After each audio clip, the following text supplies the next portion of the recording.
Euh, yo people, yo people, vous avez vu les résultats des élections hier. Vous aurez certainement compris que Marine Le Pen a grappillé beaucoup de voix dans le cœur des gens, en Guadeloupe, Martinique et en France. Donc en fait, il y a les deux profils qui sont très intéressants. Marine Le Pen a une ascendance, un père qui, qui, euh, qui a favorisé un peu sa place en politique. Et Macron, lui, n'a pas de famille ou de proches qui l'a propulsé comme ça. Enfin, c'est par lui-même qu'il a réussi. Ce qu'il faut regarder en vérité, c'est au-delà de ces clichés-là. Pardon, parce que la campagne était très axée, très ciblée sur les caractéristiques assez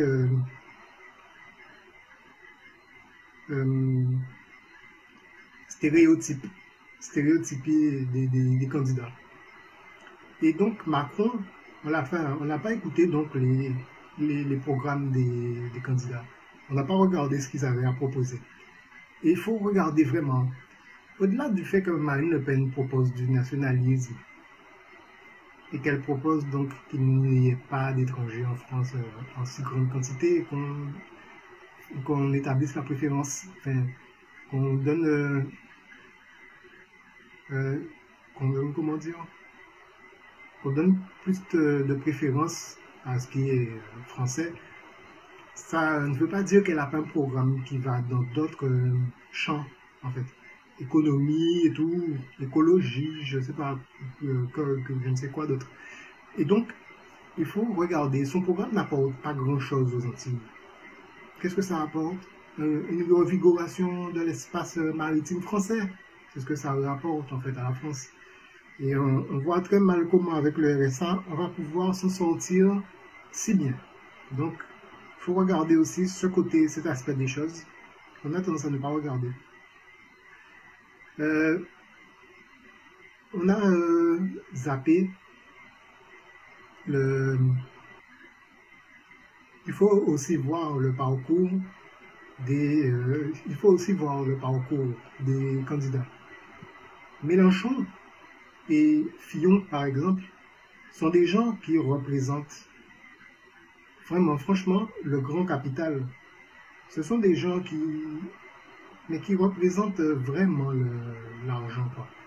Lorsqu'on regarde ce qu'ils possèdent, les biens qu'ils possèdent, on sent que leur existence tourne autour de ce qu'ils possèdent et qu'ils n'ont pas besoin de plus.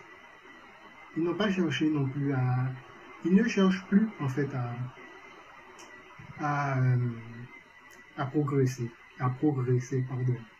Tandis que Macron, lui, il représente quelque chose qui est plus proche de nous, d'une part parce qu'il s'est déjà adressé à nous plus directement à travers son programme plutôt axé sur la sociale, plutôt sur le social quoi, que les autres. Et il nous parle quoi. Son profil nous parle. Lui, c'est quelqu'un qui a réussi, qui est bien réussi, il a cherché à s'introduire dans les meilleurs milieux, pas forcément les plus huppés, mais un peu ceux qui lui correspondent, mais pas non plus dans les petits milieux, les bas milieux, quoi.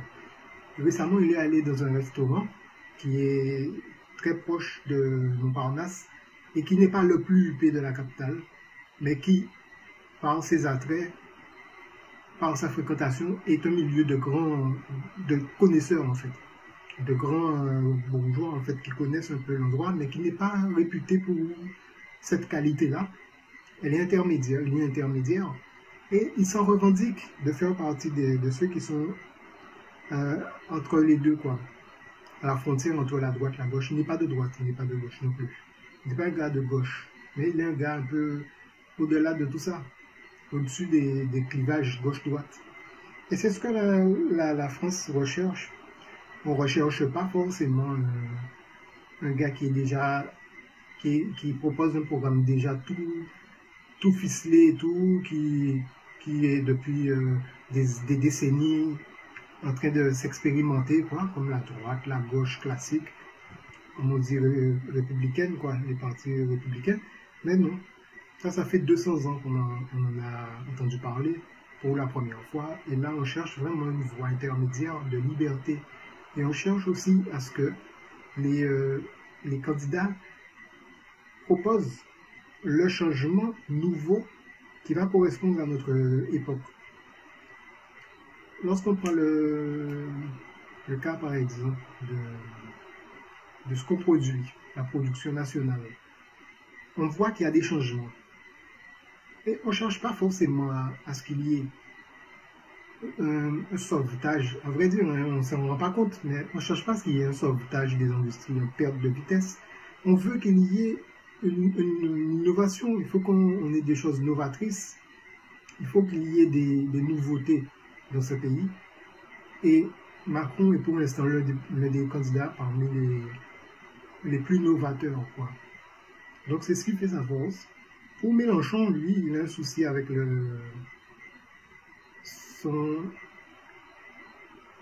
qu'il représente et ce qu'il exprime. Il est quelqu'un qui est ambigu. Il est à gauche, extrême gauche, mais on sent qu'il a un comportement personnel, hein, de gars de droite.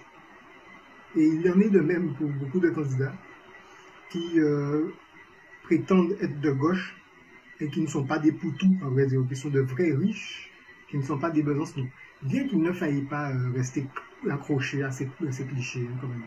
Mais il y a quand même ce problème-là c'est une classe, quoi. La classe politique, c'est une classe à part qui bénéficie de beaucoup de privilèges.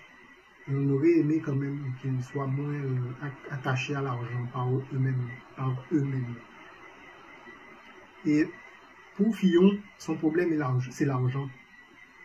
Il a une fortune qu'il a peut-être acquis par-delà les années, quoi. Pardon. Mais ça fait un petit peu partie du cas Nicolas Sarkozy, quoi. On ne veut pas ce genre On a expérimenté ça avec Sarkozy. On ne veut pas ce genre de représentant politique qui gagne des masses et qui, nous, on n'en profite pas. Il y a une trop grande rupture entre la classe politique et nous. Et on est obligé de faire avec. Donc on a choisi Macron. On a choisi Macron parce que c'est un gars qui est comme nous à la base. C'est un gars de chez nous à la base. Et c'est pas quelqu'un qui n'est pas familier de ces choses. Il a travaillé dans le privé. Bien longtemps avant tous les Mélenchoniens qui n'ont été que des fonctionnaires toute leur vie. Et il a réussi par ses propres moyens. Et il s'est présenté, on l'a présenté à François Hollande. Bon, et finalement, de fil en aiguille, il a décidé finalement de prendre le large et de faire son chemin à sa façon. Et c'est ce qui est une preuve, une marque de très grande autonomie, quoi, de très grande prise de décision. C'est quelqu'un qui choisit son propre chemin, et c'est quelqu'un de très autonome. C'est lui qui a fait ce qui a construit son destin. Et c'est ça, quoi. C'est ce qui fait la force du petit entre guillemets, du petit Macron. C'est ça. Bon, allez, sur ce, je vous souhaite une très bonne journée. Et n'oubliez pas, votez Sylvain Durif. Allez, ciao, bye bye.